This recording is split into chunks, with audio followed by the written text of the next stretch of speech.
మేము ఇక్కడ సంగారెడ్డిలో ఒక బిగ్గెస్ట్ ఫ్యాక్టరీకి ఒక డిజైన్ ఇచ్చినాం. 2 years నేనే వర్క్ చేశానమ్మా. వాస్తుపరంగా సలహాలన్నీ ఇవ్వడము, ఎవ్రీ మంత్లీ ట్వైస్ వెళ్ళి అంతా చూసుకోవడము.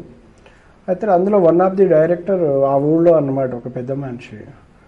అయితే అప్పుడు మమ్మల్ని చెప్పారు, గురుగారు మాకు ఒక టెంపుల్ కట్టుకోవాలనుకుంటున్నాం, ఒక స్థలం ఉన్నది, మీరు రావాలి అంటే అక్కడికి వెళ్ళడం జరిగింది. ఈ తిరుపతి నాయుడికి అతను బావగారు బాగా రిలేషన్ అనమాట. అప్పుడు అక్కడికి వెళ్ళి చూస్తే నేను చెప్పాను, ఇందులో మీరు లైఫ్లో కూడా మార్కింగ్ వేసుకుంటారు కానీ డిజైన్ అయితే మీరు ఇది టెంపుల్ కట్టలేరు అన్నారు. ఎందుకు అంటే ఇది ప్రాబ్లం ఉన్నది, ఫలానా దోషం ఉన్నది, ఇది మీరు చేసుకోలేరు అంటే మాకు ఇలాగనే జరుగుతుందండి. ఇప్పుడు 8 సార్లు మార్కింగ్ వేసాం, ఇయర్లీ 1 time ఎక్కడెక్కడో నుంచి సరే మాకు తెలిసిన వాళ్ళని తీసుకొచ్చాము, మార్కింగ్ వేసాం. కానీ పని శాస్త్రీయ పద్ధతిలో ఆయనకు ఒక మంచి డిజైన్ ఇచ్చి అష్టదిగ్బంధన చేసాము. ఇప్పుడు 2.5 years దాటిందమ్మా. కానీ ఈ 2.5 సంవత్సరాలు ఆయన అంచెలంచెలుగా చాలా బాగా డెవలప్మెంట్ ఎదిగారు అనమాట. నేను ఎవరింటికి పోయినా చెప్తాను, గురుగారు మేము బాగుంటే నీ రుణం తీర్చుకుంటా అంటాను. నన్ను ఆయన ఏం లేదు, మీరు భక్తి టీవీ చూస్తుంటారు అంతే కదా, భక్తి టీవీకి ధన్యవాదాలు చెప్పుకోమంటా నేను ఎవరికైనా. అందుకని వాళ్ళకి అంత గొప్ప ఫలితాలు వచ్చాయంటేనమ్మా అష్టదిగ్బంధన అనే ఒక కార్యం చేస్తూ ఉంటానమ్మా. ఎందుకు అంటే కలి ప్రాప్తమగు దోషములు చాలా ఉంటాయమ్మా. ఎందుకంటే కర్మానుసారం కలి పీడిస్తుంటాడమ్మా. వాస్తు రూపంలో భూత ప్రేత పిచాచ పాప రాక్షస గ్రహముల చేత కూడా పీడిస్తూ ఉంటాడమ్మా. ఎందుకు అంటే గృహంలో అష్టదిక్పాలకులు ఉంటారు, నవగ్రహాలు ఉంటారు అమ్మా. ఇప్పుడు నైరుతి ఉంది, ఉదాహరణకు అష్టదిక్పాలు నైరుతి, అదేంటిది మనం క్షత్రియ స్థానం అనుకుంటాం, కానీ అష్టదిక్పాలకులో నైరుతికు నీరుతి అధిపతి ఉంటాడమ్మా. ఆ స్థానం రాహు స్థానం, రాహు కూడా అదే స్థానం అంటాడు. రాహుకి నీరుతికి మంచి స్థానము మన వాస్తు ప్రకారం ఉన్నప్పుడు మంచి సత్ఫలితాలు ఇస్తారు. కానీ అక్కడ ఒక వాష్రూమ్ కట్టేస్తామనుకోండి, ఉదాహరణకు చెప్తున్నాను, ఇప్పుడు ఒక మాస్టర్ బెడ్రూమ్లో నైరుతి పై భాగంలో ఏం చేస్తారంటే ఒక వాష్రూమ్ పెడతారు. ఎందుకు పెడతారంటే అమ్మ వీళ్ళు పైప్ లైన్లో ఈజీ ఉండడం కోసం, ఒకటి టెక్నికల్ ఇష్యూస్ రాకుండా, వాటర్ సమస్య రాకుండా. కానీ అక్కడ అధిష్టాన దేవత నైరుతి కానీ రావుకు కానీ తడి ఉంటే నచ్చదు. వాళ్ళకి ఏం కావాలి అంటే బరువు కావాలి, ధనగారము కావాలి, లోహాగారము కావాలి, అలా అన్నమాట. అండ్ ధాన్యాగారం కావాలి. వాళ్ళకు పడక గది అంటే చాలా ఇష్టపడతారు, పడక గది అంటే చాలా ఇష్టపడతారు. అందులో ప్రధానంగా ఏంటంటే నైరుతిలో వాష్రూమ్ ఉన్నప్పుడు పొద్దున్నే లేవంగానే మనం ఏం చేస్తామమ్మా, నైరుతి నడక నడుస్తాం. అంటే అశుభ నడక నడవద్దు, అశుభ, ఎందుకంటే ప్రమాదాలు కావచ్చు, పొద్దున్న లేచి నైరుతి నడిస్తే అనారోగ్య సమస్యలు పీడిస్తూ ఉంటాయి. అందుకని ఎట్టి పరిస్థితిలో కూడా మనకు ప్రతి గృహానికి 2 నైరుతులు ఉంటాయమ్మా. ఒకటి ఇంటి చుట్టూ ప్రాకారం ఉంటుంది, అంటే మనకు ప్రహారీ గోడ ఉంటుంది, పడమరలో కొంత ఖాళీ స్థలము, దక్షిణంలో కొంత ఖాళీ స్థలము, ఉత్తరం తూర్పులో మనం చక్కగా ఇల్లు కట్టుకుంటాం. ఆ నైరుతిలో కూడా మనం ఏం చేస్తారు, చాలా వరకు వాష్రూమ్స్ కట్టేస్తుంటారు. విలేజ్ కల్చర్లో కానీ బయట అంటే విల్లా కల్చర్లో కానీ సపరేట్ బ్యాక్ సైడ్ ఉంటుందని కట్టేస్తుంటారమ్మా. పొద్దున్న లేచి నైరుతి నడక మంచిది కాదు. మనం ఎందుకు తూర్పు ఉత్తరం ఈశాన్య వైపు గేటు పెట్టుకుంటాం, పూర్తి ఈశాన్యములు పెట్టుకోమని చెప్పనమ్మా, ఈశాన్య వైపు గేట్లు పెట్టుకుంటాము. ఎందుకంటే లేవంగానే గేటు ఎటు ఉంటే అటే వెళ్తాం కదమ్మా, ఈశాన్యం వెళ్తుంటే ఈశ్వర అనుగ్రహం ఉంటుంది. ఎందుకంటే ఆయన అనుగ్రహం ఉంటే మనకు ఏ కష్టములు ఉండవమ్మా, అన్నీ ఆయన ఇస్తాడు. అందుకని ఈశాన్యం వైపు గేటు పెట్టాం. కానీ చాలా వరకు నేను చూశాను పూర్తి ఈశాన్యంలో కూడా గేటు పెట్టుకుని నడిచే వాళ్ళని చూశాను. అది కూడా దారిద్ర్యానికి హేతు. ఈశ్వర స్థానం తొక్కకూడదు, కనీసం 9 ఇంచులు మొత్తైనా ఉండాలి. అక్కడ కార్నర్, ఈశాన్యం కార్నర్ ఉండాలన్నమాట. లేదంటే ఒక 5 అడుగులు తర్వాత మనకు గేట్ ఉండాలి. పూర్తి ఈశాన్యం ఎట్టి పరిస్థితిలో వెళ్ళకూడదు, చాలా మహాదోషం అనమాట. అలాగే దాని ఆపోజిట్ ఏంటిదండి నైరుతి. నైరుతిలో ఈశాన్యంలో గేట్ల విషయంలో చాలా జాగ్రత్త పెట్టుకోవాలి. ఈశాన్యంలో సంపులు ఉండవచ్చు, బోరు ఉండొచ్చు, కానీ ఈశాన్యంలో ఫిల్లర్ ఉండకూడదు. ఇప్పుడు ఉదాహరణకు విల్లా కల్చర్లు ఏం చేస్తారంటే, ఇప్పుడు తూర్పు రోడ్డు ఉంటుందమ్మా, చక్కగా తూర్పు రోడ్డు ఉన్నప్పుడు ఏం చేస్తారంటే గేట్ వచ్చేసి అంటే ఓపెన్ చేయగానే చక్కగా కారుకి ఎక్కడ ఇబ్బంది లేకుండా ఈశాన్యంలో వచ్చి పార్క్ అవుతుంది, చేసుకోవచ్చు. కానీ మనకు ఈశాన్యం ఫిల్లర్ అడ్డం అంటే క్రమం తప్పుతుంది. అంటే చాలా ఇళ్లలో నేను చూశాను పూర్తి ఈశాన్యంలో వేసేస్తారమ్మా.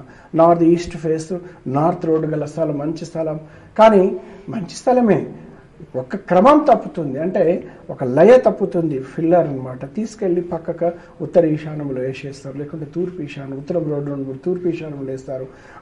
మనకు జనరల్ ఈ తూర్పు రోడ్డు ఉన్నప్పుడు ఉత్తర ఈశాన్యంలో ఫిల్లర్ అనేది కాలం సైడ్ వెళ్ళిపోతుంది. ఎందుకంటే కారుకు అడ్డం ఉండకూడదు, ఎందుకంటే ఫ్రీగా రావాలి, ఆల్రెడీ సరిపోతుంది వీళ్ళకు, అయినా కూడా వేసేస్తారు. అది ఈశాన్య మహాదోషము. అలాగే ఇక్కడ నైరుతి, అంటే ఈశాన్యంతో పాటు నైరుతి దోషం ఉన్నప్పుడు ఒక కుటుంబం కొన్ని రకాల పీడల చేత వాళ్ళు ఇబ్బంది పడతాడు. అంటే ఈశాన్యంలో ఫిల్లర్ ఉన్నప్పుడు బిజినెస్ అనేది ఎంత కష్టపడ్డా మార్కెటింగ్ చేస్తూ డబ్బు లేక, ఆర్థిక వ్యవస్థ లేక, ఒకప్పుడు బయట మనం ఇల్లు కట్టుకోకముందు అన్ని వ్యవస్థ బాగా నడిపి, కానీ ఇంట్లో కట్టుకొని ఒక 3 సంవత్సరాలు అట్లా ఏదైనా వాస్తు కొంతమందికి ఏమో వెంటనే మనకు ఇబ్బంది పెడుతుంటాయి. కొన్ని ఇండ్లు 2 సంవత్సరాలు 3 సంవత్సరాల తర్వాత ఇబ్బంది పడుతుంటాయి. మన ఈశాన్యంలో ఎట్టి పరిస్థితిలో ఇలాంటి దోషంలో లేకుండా చూసుకోవాలి. కాలం పర్ఫెక్ట్. మనకు వాస్తు పురుషుడు గొంతు మీద వేసేస్తారు, తల మీద వేసేస్తారు, ఈశ్వరుడు తల మీద వేసేస్తుంటారు. అంటే బ్రహ్మాండంగా, ఎందుకంటే వాస్తుపురుడు ఈశాన్యంలో తల ఉంటుంది, నైరుతి వైపు కాళ్ళు ఉండి బ్రహ్మాండంగా ఆయన అక్కడ అధిష్టానమై ఉంటాడనమాట. ఆయన కాళ్ళ మీద మనకు బరువు పడాలమ్మా. అందుకే అక్కడ ఏం చేస్తాం, అక్కడ ఎట్టి పరిస్థితిలో కూడా బీరువా పెట్టేసి, ఐరన్ బీరువా, మన లోహాగారం కదమ్మా, లేకుంటే లాకరు, అందులో లోహాగారం అంటే బంగారం లోహం కదమ్మా, అలాంటి పెట్టుకుంటే ఆయన మంచి ఫలితాలు ఇస్తారు. కానీ ప్రతి మాస్టర్ బెడ్రూమ్లో ఎట్టి పరిస్థితులు కూడా వాష్రూమ్స్ లేకుండా చూసుకోవాలమ్మా. కానీ ఇలాంటి దోషములు ఉన్నాయి. మరి మేము ఏం చేయాలి? ఆర్థిక వ్యవస్థ బాగలేదు, నైరుతి క్షేత్రేశ్వరం ధనము అంటే సంపాదించుకునే స్థానం, మన ఆస్తి కానీ, మన పంట పొలాలు కావచ్చు, తోటలు కావచ్చు, భూములు కానీ, ప్లాట్లు కానీ అకారణంగా వ్యాపారంలో నష్టపోయి వాటిని అమ్మేస్తున్నాము అంటే 100% వాళ్ళ ఇంట్లో నైరుతి దోషాలు ఉంటాయి. నైరుతి అవి కంటి కనపడిన కొన్ని నైరుతి తెలియకుండా కొన్ని వాల్స్ పెరిగి ఉంటాయమ్మా.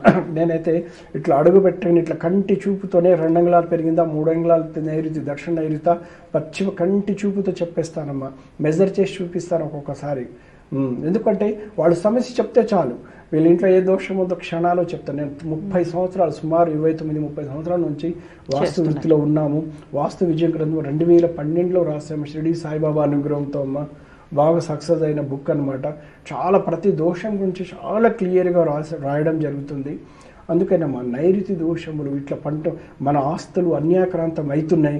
క్రమేపణ పిల్లల చదువుకలని విదేశాలకు పంపిస్తున్నాం పిల్లలకని, వాళ్ళ కోసమని అప్పులు చేసేసి అక్కడికి పంపించిన పిల్లలు అక్కడ సెటిల్ కాకపోవడము, అప్పులలో ఒత్తిడి చేయడము. అంటే అక్కడికి పిల్లవాడు వెళ్ళి కొంచెం చదువుకొని సంపాదించే టైం కూడా వీళ్ళు ఇక్కడ ఇవ్వరనమాట. అంటే వాస్తు దోషములు ఉన్నప్పుడు ఒత్తిడి చేస్తారు. ఒత్తిడి చేసినప్పుడు మనం ఏం చేస్తాం, అక్కడ వెళ్ళిన తర్వాత ఒక 1-2 years కష్టపడితే ఆ తర్వాత ఆయన డబ్బు పంపిస్తే ఇక్కడ కొంచెం తీర్చుకోవచ్చు. కానీ ఇక్కడ ఈ వాస్తు దోషాలు ఏం చేస్తాయంటే అలా పంపించేస్తుంటాయి. ఇక్కడ యజమానిని ఒత్తిడి, గుండెని పిండేస్తాయండి. ఇట్లా ఇప్పుడు కన్నీళ్ళు అంటే ఊరికనే రావమ్మ, గుండెని పిండిస్తే వస్తుంది. ఎందుకంటే ఆర్థిక పీడ ఎంత భయంకరంగా ఉంటుందో ప్రతి యజమానికి తెలుసు, ఆర్థిక బాధలు పడే వాళ్ళకు తెలుసు అనమాట. అలాంటి ఆర్థిక పీడల వలన మనం ఏం చేస్తున్నామమ్మా, మంచి ఆస్తి అంటే ఉదాహరణకు చెప్తున్నామా, ఒక తోట ఉంది, అది అమ్మేస్తాము, అమ్మిన వెంటనే అది డబుల్ రేట్ అవుతుంది, అమ్మిన వెంటనే 4 రేట్లు పెరుగుతుంది. ఇప్పుడు ఉదాహరణ అమ్మ, 1 కోటి రూపాయలకి ఒక ఆస్తి అమ్మామనుకోండి, అమ్మిన తర్వాత వాడు 2 కోట్లకు అమ్మారంటే మనం 1 కోటి రూపాయలు నష్టపోయినట్టే కదమ్మా. అలాగే 10 ఎకరాల తోట అమ్మితే ఎన్ని కోట్ల రూపాయలు నష్టం అమ్మా. ఇలాంటి భయంకరమైన నష్టాలని మన నైరుతి కాపాడుతుంది. అందుకని నైరుతి 90 డిగ్రీ, ఫైతాగరస్ సిద్ధాంతం 90 డిగ్రీలో పర్ఫెక్ట్ ఉండాలి. నైరుతిలో బయట కానీ లోపల వాస్తు దోషాలు ఉండకుండా ఉండాలి. నైరుతిలో కుడియ మీద దోషాలు లేకుండా చూసుకోవాలి. నైరుతి మాస్టర్ బెడ్రూమ్ ఎప్పుడు కూడా ఉచ్చ స్థానంలో మాత్రమే విండో ఉండాలి. పడమర అండ్ దక్షిణమ్మ అంటే మాస్టర్ బెడ్రూమ్కి ఉచ్చ స్థానంలో, మధ్యస్థాన నీచ స్థానంలో వెంటిలేషన్ ఉన్నా కూడా మనం లాకర్లో పెట్టిన డాక్యుమెంటు ఇంకొకటి తాకట్టు పెట్టాల్సి వస్తుంది.